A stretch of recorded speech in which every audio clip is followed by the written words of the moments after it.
Why you shouldn't buy a MacBook with only 256 GB storage.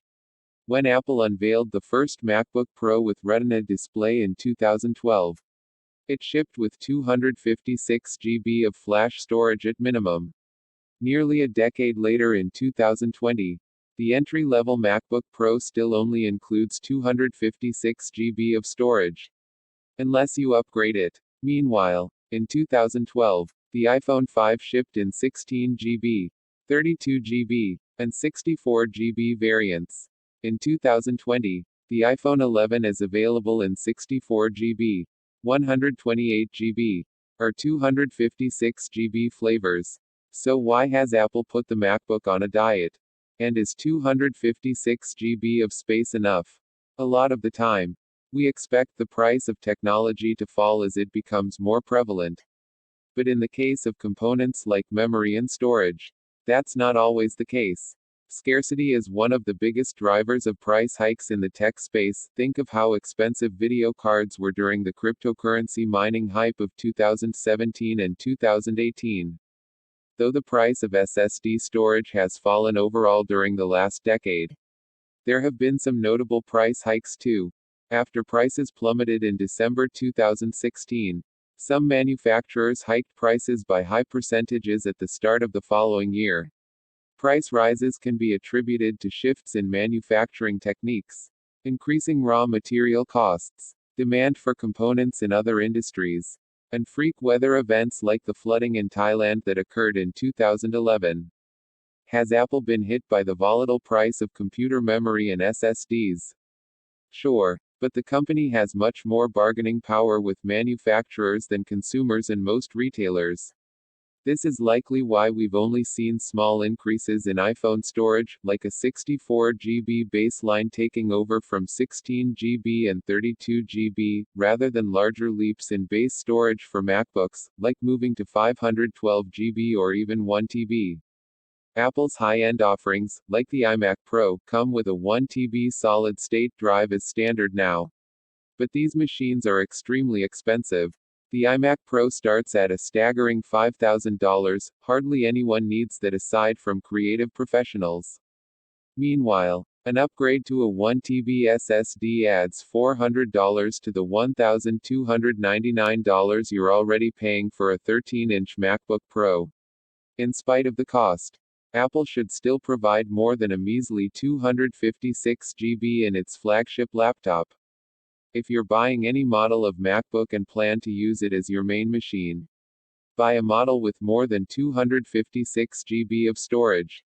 Even if you only double the internal storage to 512 GB, you'll thank yourself in a few years. Constantly juggling free space is miserable. Generally speaking, MacBooks tend to last a long time, apart from aging internals and a lack of some newer fancy features. You can conceivably use a MacBook for the better part of a decade before you need to replace it. It obviously won't perform as well as newer models, but your purchase will last you longer than many other tech items. The flip side of the oft-lauded reliability of MacBooks is that you might have to live with your choice of machine for longer than you expect. If you don't have the money to upgrade the hardware, or you don't see the sense in replacing a perfectly serviceable laptop, you're going to regret opting for the smaller capacity model. As a main machine, your MacBook will host your photos and iTunes libraries. This is where all your iPhone photos and videos are stored, plus any media managed or purchased through iTunes. While it's possible to store some macOS libraries remotely, if you're desperate, and you don't fancy paying over the odds for a solid-state drive upgrade, here are a few ideas for further maximizing the available storage on your MacBook. To save space, it's inconvenient. You'll have to rely on plugging in external drives or network drives on your local network. If you don't pay for iCloud storage and back up your mobile devices to the cloud, you should create regular local backups instead. These backups are stored on your computer in the library, application support, mobile sync, backup folder. Depending on the size of your device, these backups could be huge. Storing them elsewhere is one solution, but it also relies on external drives. If you use cloud storage to sync your files from other machines, Those could take up a lot of space too. It's easier to have instant access to everything instead of constantly changing what you sync. But you need free space to do that. Don't forget to make room for your apps. If you're a student who spends half your digital life in a web browser and the other half in a word processor, this might not be an issue. But if you're a photographer with an Adobe Creative Cloud subscription, you'll likely want to get your money's worth by installing the apps you need. Apps like Premiere Pro CC and Lightroom can take up several gigabytes each. Finally, you'll want space for the projects you're currently working on. This could be your Lightroom library or somewhere to dump your video files while editing. If you're working with high bitrate video or another medium that relies on fast read-write performance, you'll likely need to keep your source files on your SSD rather than an old external drive. It's always better to buy more storage than you need at the start than trying to upgrade at a later date.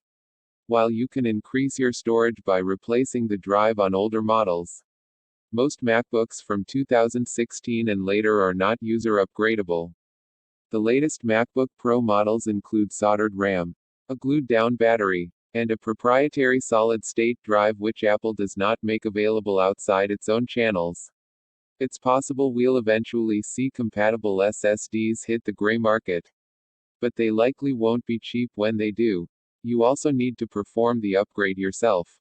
You can currently only buy SSD upgrades for MacBook Pro models made in 2015 or earlier. While this is a great option that's cost-effective if you have a compatible machine, it has its own drawbacks. Performing an upgrade like this yourself will invalidate your warranty and any Apple Care plans you've purchased. You could look at other methods of adding storage to your MacBook. Running out of space on your MacBook. Here are all your options for adding more storage space to your MacBook. But the latest models lack an SD card reader. This was the previous go-to method for adding a nice chunk of storage to your laptop's capacity. macOS Sierra introduced a feature called Store in iCloud. This automatically uploads files to iCloud. Then when you run low on storage, keeps only recently opened files on your system so you can access them locally. This only works if you have enough free iCloud storage space once you've enabled the feature under System Preferences greater than Apple ID greater than iCloud.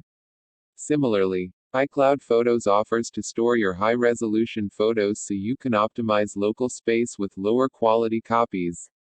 Subscribing to Apple Music provides access to some 30 million songs, while iCloud Music Library makes them available on all your devices. However, you'll need a data connection to stream them. The main reason most people buy more iCloud storage is to have enough space for cloud backups. This removes the strain of storing all your backup data locally. Apple's 5 GB free storage allotment has not increased since it introduced the service in 2011. Despite its pushing customers further toward cloud solutions.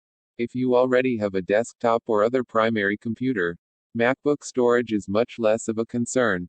Not keeping personal photos and iTunes purchases around might even boost your productivity. You can save money by opting for a smaller model, while relying on your main machine for storage-intensive tasks. For everyone else wondering how much storage they need for their MacBook, consider how long you expect to use your machine and your storage requirements before you buy.